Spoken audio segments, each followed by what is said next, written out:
በስመ አብ ወወልድ ወመንፈስ ቅዱስ አሐዱ አምላክ አሜን። የብርሃን እናት ጸሐፊ ዲያቆን ሄኖክ ኃይሌ። ምዕራፍ 2 ክፍል 15 የፍጥረት ናፍቆት። እነሆኝ የጌታ ባሪያ፣ እንደ ቃል ይሁንልኝ። ይህን ቃል እንደ ዋዛ ከሌሎች ቃላት ተርታ መጻፍ እንዴት ያስጨንቃል። በዚህ ቃል ምክንያት የሆነልንን ካሰብነው እንደ እውነቱ ከሆነ ይህ አረፍተ ነገር በወርቅ ቀለም መጻፍ የሚገባው ቃል ነው። ይህ ቃል በብርሃናዊ ብዕር በቅዱሳን እጅ ብቻ ሊጻፍ የሚገባው ቃል ነበር። ሰማይና ምድርን ያገናኘውን ይህን ቃል እንዴት እንዲሁ አንብበን እናልፈዋለን? ይህ አረፍተ ነገር በአዲስ ኪዳን ለተጻፉት ለሌሎች ቃላት ሁሉ መነሻ ነበረ።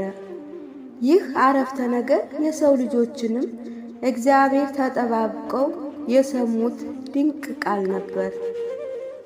የዚህን አረፍተ ነገር ያህል የሰው ልጅ ታሪክ የለወጠ ቃል ከፍጡር አንደበት ተሰምቶ አይታወቅም።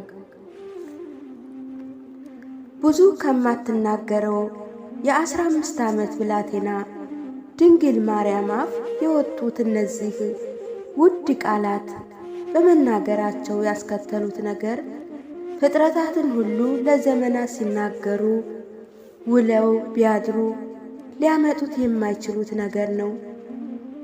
ይህ ቃል እግዚአብሔር ወልድን ከዙፋን ሰው ለመሆን የጠራ ቃል ነው። ይህ ቃል የገነት በር ያስከፈተ የኪሩቤልን ሰይፍ ያስጣለ ቃል ነበረ። ይህ ቃል የፍጥረት ናፍቆት የሆነውን የእግዚአብሔር ልጅ መገለጥ የወጠነ የምሕረት ዘመን ያስጀመረ ዘመንን ለማይቆጠርለት አምላክ ዘመን እንዲቆጠርለት የማስጀመሪያ ቃል ነበር። በምድር ላይ የማይረሱ ብዙ ታሪካዊ ንግግሮች ያደረጉ ታላላቅ ሰዎች አሉ። ድንግሊቱ የተናገረችውን ይህንን አንድ አረፍተ ነገር ያህል ግን የሰው ልጅ ታሪክ የለወጠ ቃል የለም። ይህ ቃል ብርሃን ይሁን ብሎ የዓለምን ጨለማ ካበራው የእግዚአብሔር ቃል ጋር የሚታይ የማይጠፋ የዓለም ብርሃን ክርስቶስ እንዲመጣና በጨለማና በሞት ጥላ ለሄደ ሕዝብ እንዳበራ ምክንያት የሆነ ቃል ነው። ይህ በገሊላዊ ብላቴና የተነገረ ቃል ክርስትናን የመሰረተ ቤተ ክርስቲያንን የሰራ ቃል ነው። የሉቃስ ወንጌል ምዕራፍ 1 ቁጥር 79። ከእግዚአብሔር ዘንድ የተላከው ቅዱስ ገብርኤል የመጣበትን ለድንግሊቱ አስረድቶ ጥያቄዋን መልሶ የተላከበትን ሥራውን ፈጽሟል። አሁን የሚጠበቀው የመጨረሻ ነገር የድንግሊቱ መልስ ነው። መልአኩ ይህንን መልስ ካልሰማ ተልእኮው አያበቃም። ይህ የድንግል ማርያም ምላሽ ቀጣዩን ነገር የሚወስን ነበረ። መልአኩም ከእርሷ እንዲሄድና እግዚአብሔር ወደ እርሷ እንዲመጣ ድንግሊቱ ይሁን ብላ መቀበሏ የግድ ነበረ።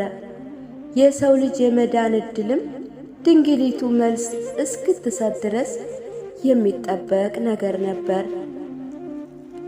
ድንግል ማርያም የቅዱስ ገብርኤልን ብስራት ከሰማች በኋላ የምትሰጠው መልስ ለአምላክ ሰው መሆንና ለሰው ልጆችን መዳን እጅግ ወሳኝ ነው። እግዚአብሔር ነጻ ፈቃዷን ያከብራልና ድንግሊቱ የፈለገችውንም ለመመለስ መብት ነበራት። ስለዚህ ሕይወቷን ሙሉ ለሚያስከፍላት ለዚህ የእናትነት አገልግሎት መመረጧን መልአኩ ቅዱስ ገብርኤል አብስሯት ከነገራት በኋላ መልሷን ቆሞ መጠበቅ ነበረበት። የእርሷን ምላሽ የሚጠብቀው መልአኩ ብቻ ሳይሆን ገብርኤልን ልኮ ያስነገራት እግዚአብሔርም ነበረ። እኛ የሰው ልጆችም ሁላችን መልሷን በጉጉት እየጠበቅን ነበር። ማርያም ሆይ ለምን ትዘገያለሽ? ሞት የተፈረደበትን እኛ እየጠበቅንሽ አይደለምን? የመዳናችን ዋጋ ቀርቦልሻልና ባክሽን ተቀበይ። እግዚአብሔር በደሙ ሊገዛን እያናገረሽ ነውና እመቤቴ ሆይ ቶሎ መልሺ፣ አትዘገይ። የዓለም ድኅነት በአንቺ መስማማት ላይ ተመስርቷልና አትዘገይ። ነፍሳችን በጥም እየተሰቃየችብን ነውና የሕይወት ውሃን ከአንቺ እንዲፈልቅልን የአንቺን ሁኔታ እየጠበቅን ነበር። በረሃብ የተሰቃየን ሁላችን የሕይወት እንጀራ ከአንቺ እንዲወለድ እየጠበቅን ነውና እሺ በይ። የኃጢአት ሸክማችን የከበደን ሁሉ የሚያስፈራው አምላክ ከአንቺ ሊወለድ እያናገረሽ ነውና እመቤታችን ሆይ እሺ በይና ከሸክማችን ገላግሊን። ነፍሳት በሲኦል እስራት ሆነው ያችን ቃል ይጠባበቃሉ። እግዚአብሔር ሊመረን እጆቹን ዘርግቶ ወደ አንቺ መጥቷልና ንግሥት ሆይ ተቀበዩ። ብርቱ የሚሆን ታላቅ ሥራን በአንቺ ሊሠራ መርጦሻልና ዝም አትበይ። ሊቁ ዲሜጥሮስ ዘአንቀጽያ የሁለት እናት ሔዋንንና የአንተን ወደ ማርያም ማኅፀን መምጣት ትጠባበቃለች። የሰውን አካል የራስህ አድርገህ የሴት ልጅ ነጻነት እስክታውጅ ትጠብቃለች እንዳለው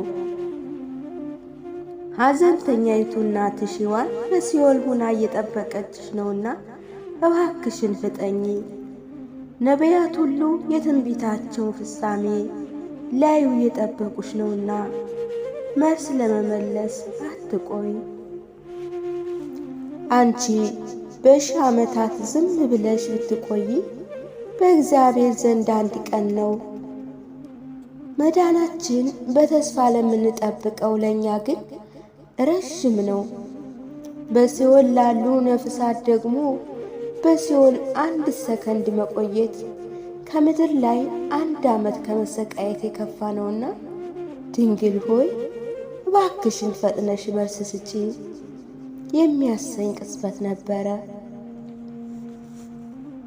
ድንግል ማርያም እግዚአብሔር ወደ እርሷ ያመጣውን ጥያቄ ምን እንደሆነና የሚያመጣውን ድኅነት በሚገባ ተረድታለችና ለቀረበላት የነፍስ አዳኝ ጥሪ ምላሽ ለመስጠት አልዘገየችም።